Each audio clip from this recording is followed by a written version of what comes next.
Okay, welcome to the Clark and Miller English podcast. Good to have you back. Welcome back. And if you're new, welcome. Good to have you all here. I think I'm getting into a bit of a routine with that introduction, but I quite like it. I might stick with it.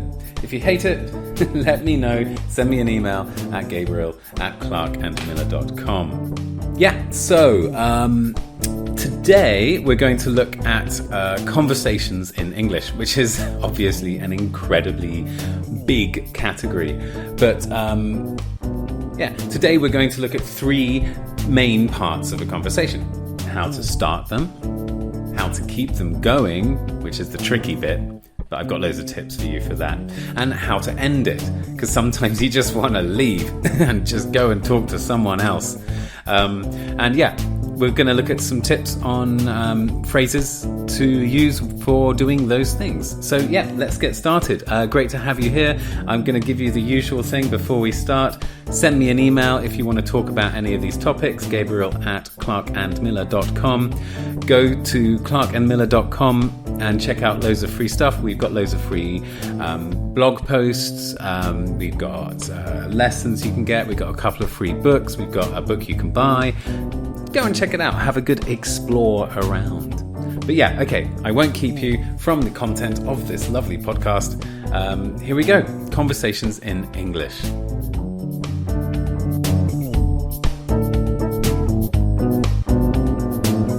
Okay, conversations in English. Sometimes they're difficult to start. Sometimes you can start a conversation in English, but then it sort of dies. And sometimes they're difficult to finish. And obviously, this doesn't just apply to English. This could be in your own language too. I mean, conversation skills are exactly that. They're a skill. I've been teaching for a long time. I have to, sometimes in my teaching career, I've just been put into a classroom with no warning, and there's like 20 people there, and like my boss has just said, okay, conversation class, start. No preparation. So, I've developed these skills over the time. It's actually quite easy. Follow these steps and you'll be able to be like a master of conversational skills, hopefully, by the end. Let's start with beginning a conversation or breaking the ice. Have you ever been in one of those situations when you've been at a party or some sort of social gathering or professional gathering, and somebody, your friend, let's say Kelly, your friend Kelly, introduces you to someone and says, "Oh, okay, you should meet Ryan. Ryan's a really nice guy." And then she decides to leave immediately, and you and Ryan are just standing there looking at each other with terror in your eyes because neither of you really knows how to get a conversation going. It's happened to me lots of times. It's not nice. And also, Kelly is not a good friend for walking away and leaving two strangers alone together who are expected to have a conversation. So how do you save this situation? Well, the classic thing to do is to talk about something related to the situation you're in. What you say in any conversation obviously depends very much on where you are, whether you're on a bus or at a party, or skydiving miles above ground, or digging a tunnel to escape a prison. So, if you're skydiving and you say, you're talking to someone else who's skydiving and you say, the food's great here, isn't it? That would not be appropriate. If you're digging a tunnel like a mile underground and you say, what a nice view, obviously that's not appropriate. So there's not a classic expression for every situation, but there are some basic phrases you can use no matter what the situation is. So one of them, the first one, is you can talk about how nice things are. When you don't know someone, it's always good to talk about the positive things. The phrase here is, that's a nice... It's pretty simple. Just point at something and say, that's a nice... it could be someone's hairstyle. That's a nice hairstyle. Or it could be a painting. That's a nice painting. Or a giraffe. That's a nice giraffe. Wherever you are, whatever you're doing, point at something and say, that's a nice. It works surprisingly well because I know it's so simple, but people agree, and you can generate some conversation from that. Hopefully they'll respond with something interesting about the thing you're pointing at. Okay, but the second tip in this situation, starting a conversation, is basically just find out about the person you know. So, if somebody introduced you and walked off, like Kelly did, ask about Kelly. So, most of the time when you're meeting someone new and you're in this awkward situation, you both know someone, right? If you're at a party or at work or whatever. So you can say, how did you meet Kelly? Or what do you think about Ryan? Or whoever you're thinking of. Just start finding something in common. And often that thing is a person. And people are good to talk about. Other people. People like talking about people. So do that. The third tip here, and this is probably the most valuable one. It's really simple as well, but just ask questions. Bombard the other person with questions. People like talking about themselves. After, how long have I been teaching? It's crazy. 16 years of teaching and working with thousands, I guess, thousands of people. I found that everybody is fascinating in some way, even if it doesn't seem like it at first. Some people just seem like they're boring people and that there's nothing you can do about it. But everybody has something interesting somewhere, even if it's buried underneath lots of dull things. And you can make it a sort of mission. You can kind of gamify it, make it into a game to find out what the interesting thing is about the person you're talking to. And the way to do that, well, just ask lots and lots and lots of questions. I usually find out what makes people interesting with some classic go-to questions. I'm going to give them to you now. So these are the questions that pretty much work all the time. They don't always generate conversation, but they definitely get an answer. What's your job is a good one. Obviously, don't ask that if you're at some sort of work party or something, because everybody knows each other's job, probably. But you can, ask about what they do in the job. What do you do at the weekend? Cliche, absolutely typical question, but it's a cliche. It's a typical question for a reason, because people like asking it and people like talking about it. So ask it. Have you traveled much? Which place did you enjoy the most? Why? Travel is a really interesting conversation. When you've been to other countries, other cities, other parts of the world, usually it's an interesting experience and you can talk about that. What's your dream job? Is always a good one. People like talking about their dream job. Just ask it. You'd be surprised by how many interesting kind of answers you can get sometimes. And also, if you feel confident enough, you can also ask, where do you see yourself in 5 years' time? If that person seems relaxed and open, that's a good one too. People like talking about their future plans.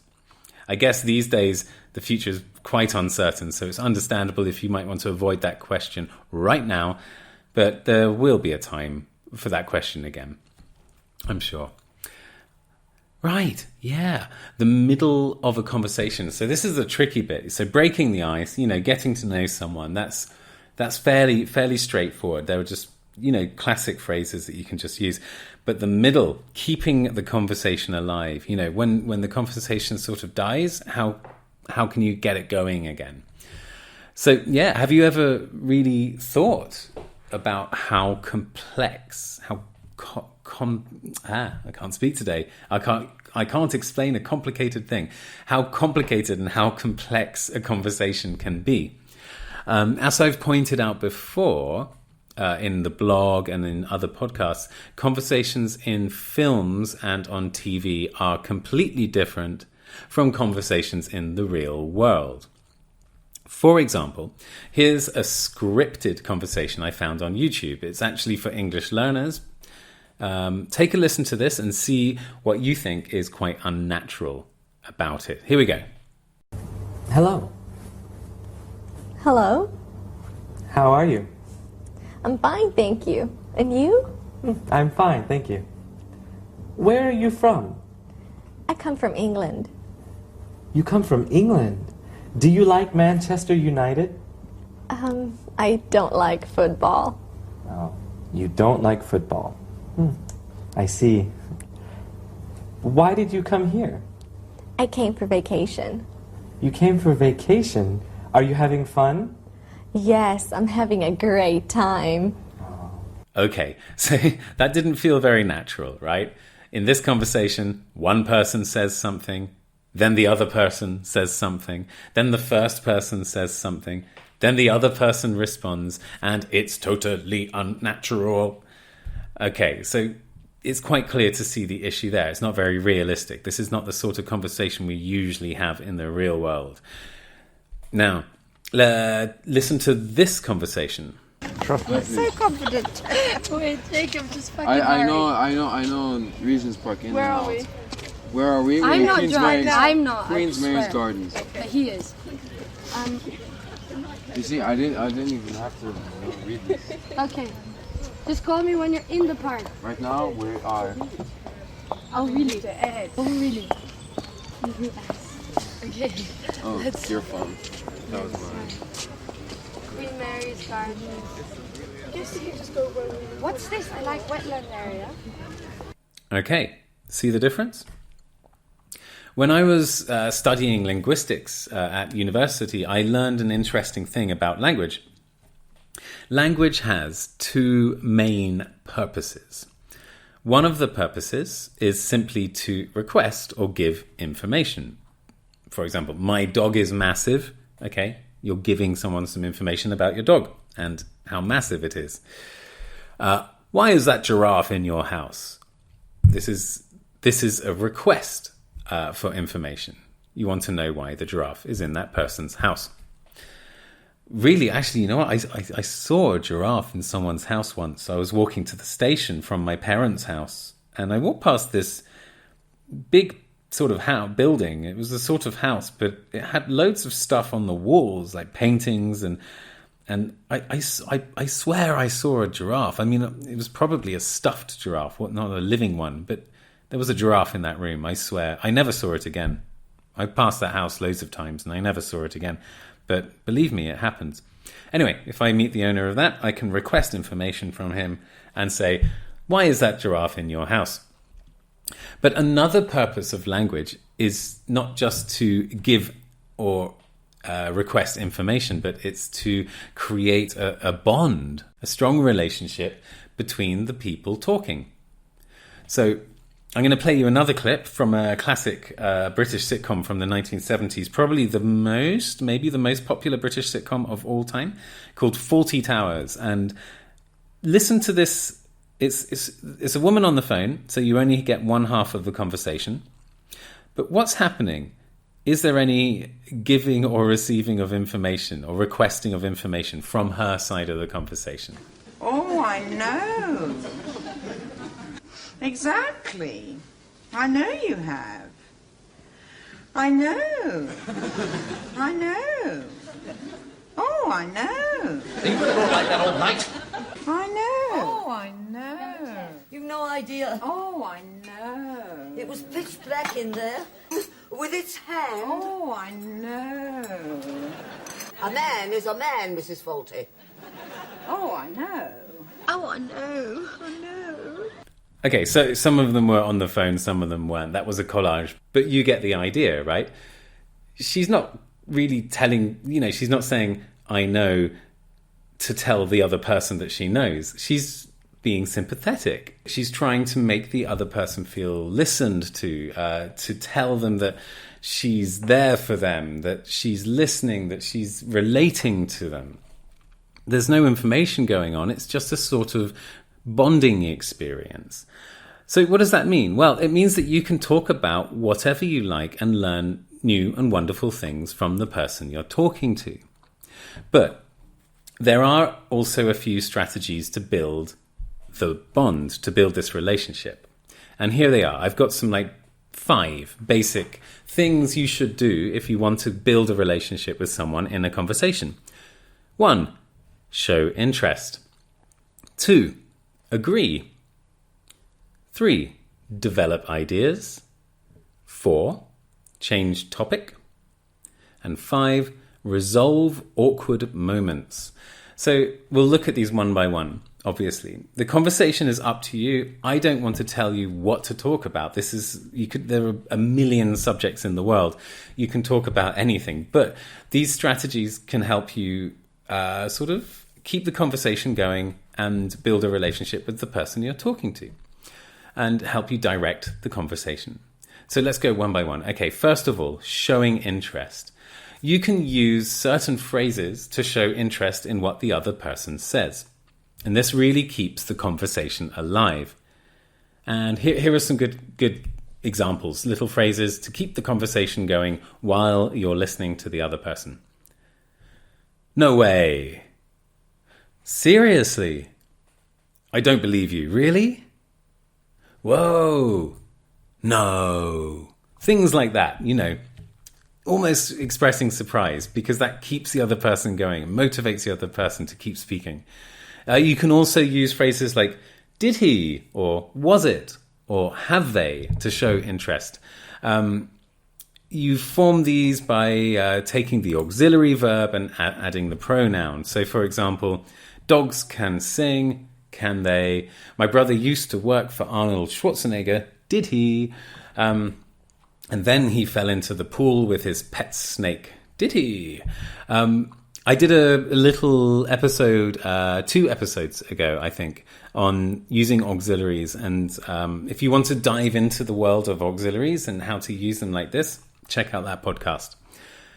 Okay, also agreeing. Agreeing is another great way to keep everything flowing and tighten the bond between the speakers. You can show agreement with what the other person is saying in various ways. Everyone likes to be agreed with. And when everyone's happy, the conversation is a good conversation. I'm not saying you should agree with things you don't necessarily disagree with. I'm just saying when you agree, express it, because it really strengthens the conversation. Here are some basic phrases for agreeing. Totally. Yep. For sure. Oh, I know. Mm-hmm.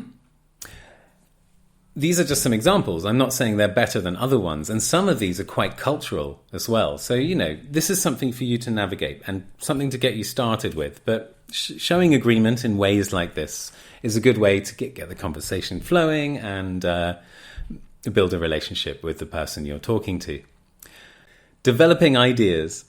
When someone says something interesting, there are phrases you can use to show that you liked their idea so you can talk more about them. So you can say something like, speaking of, blah, blah, blah. So somebody's talking about someone's talking about a great time they had jumping out of a plane and skydiving. Let's use an extreme example, because extreme examples are fun. And you can say, speaking of frightening situations, I went bungee jumping last month. Or they're talking about this really nice dish that they tried when they were in Ethiopia. Ethiopian food's fantastic. I recommend it, by the way. And you can say, speaking of bean-based dishes, have you tried blah, blah, blah. So it's a good way to sort of develop the ideas and stay on topic. You can also say something like, that reminds me of the time. So you can say, that reminds me of the time I went bungee jumping, or that reminds me of the time I tried this crazy bean dish from Outer Mongolia. Whatever it is that you're developing. So speaking of, and that reminds me of the time. It brings development to the conversation, but sticks on topic. You can also change the topic too, if you like. Perhaps you want to talk about something other than the price of washing machines in the Manchester area in the 1980s, because maybe that's what Ryan is talking about and has been talking about for the last couple of minutes. Don't be afraid to change the topic. If it's boring, You know, sometimes when people are being boring, they realize they're being boring and they can't stop because they've started. So sometimes it's really helping them out if you change the topic. So yeah, you can say, by the way, and then you can just totally talk about something else. So Ryan's talking about the price of washing machines in the Manchester area in the 1980s. And you can say, oh yeah, by the way, I went to Manchester last year. And then talk about something that's not washing machines. Or a bit off topic. A bit off topic, but I've been really getting into rowing recently. Yeah, boat rowing, you know, on the river. Whatever it is, just change the topic if he's talking about washing machines. It's everyone's duty to do something like that when Ryan talks about washing machines. But yeah, the phrases are, by the way, and a bit off topic, but... sometimes you get awkward moments, so you need to resolve them. Sometimes you both speak at the same time, then pause at the same time, then speak at the same time again. You know what I mean, right? When this is good, and you're trying to start, and you're both trying to start at the same time, then you're giving the floor to the other person at the same time. You get the same thing with doors sometimes, you know, you first, no, you first, no, you first. And then you both try to go. And it's like, okay, you first. Or on the phone when it's, you hang up, no, you hang up, no, you hang, yeah. So resolve that awkward cycle. Here are 3 ways to let the other person speak first. So 3 phrases here. First one, sorry, go on. That's sorry, go on. Sorry, go on. Second one, no, you first. That's it. No, you first. And the third one, go ahead. Go ahead. Go ahead. If you say this, yeah, don't be afraid to say these quite strongly because, you know, you're being polite, you're helping the other person out. So let them go. Finally, okay, so we've looked at how to start a conversation, breaking the ice, how to keep a conversation alive, the tricky part. What about ending the conversation, breaking it up? You reach the end of your conversation, you want to go and tell Kelly that she shouldn't leave you with strangers again, but then forgive her because you've just met a wonderful person. Or you just want to go and get another drink, or you just want to talk to someone else because, you know, you can't talk to the same person all party, right? Unless you're one of those people. I'm like that sometimes. I find someone I like and I just stick with them for the whole party. But, you know, maybe you want to walk around a bit more, meet some more people. So here are some good phrases. Here's one. Okay, gotta run, was great talking to you. That's okay, gotta run. Gotta run is like, I've got to run, I have to run. Gotta run, was great talking to you. Or you can also make it about them. You can also say, okay, I'm going to leave you to it. I'm going to leave you to it. I'm going to leave you to it. What's it? It doesn't matter. It's just a phrase. I'm going to leave you to it. Nice talking to you. Was great talking to you. Something like that. Or you can do what I do. If you tell a terrible joke, they won't want to talk to you and they'll probably just go anyway. Here are some of my backup jokes for situations when you just can't get out of a conversation. All right. Question.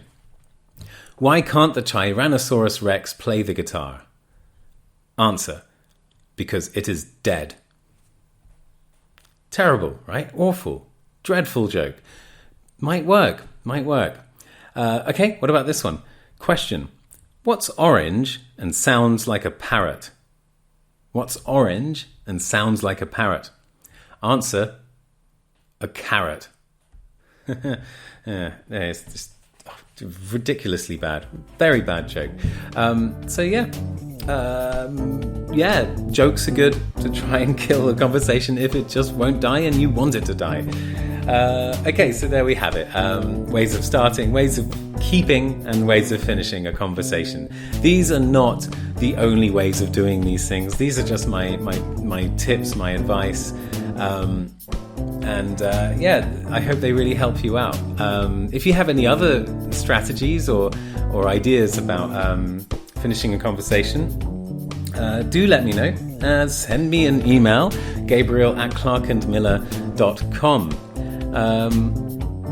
Yeah, and also, if you got any bad jokes, as you know, I really like bad jokes. If you have any bad jokes, tell me. I want to collect them.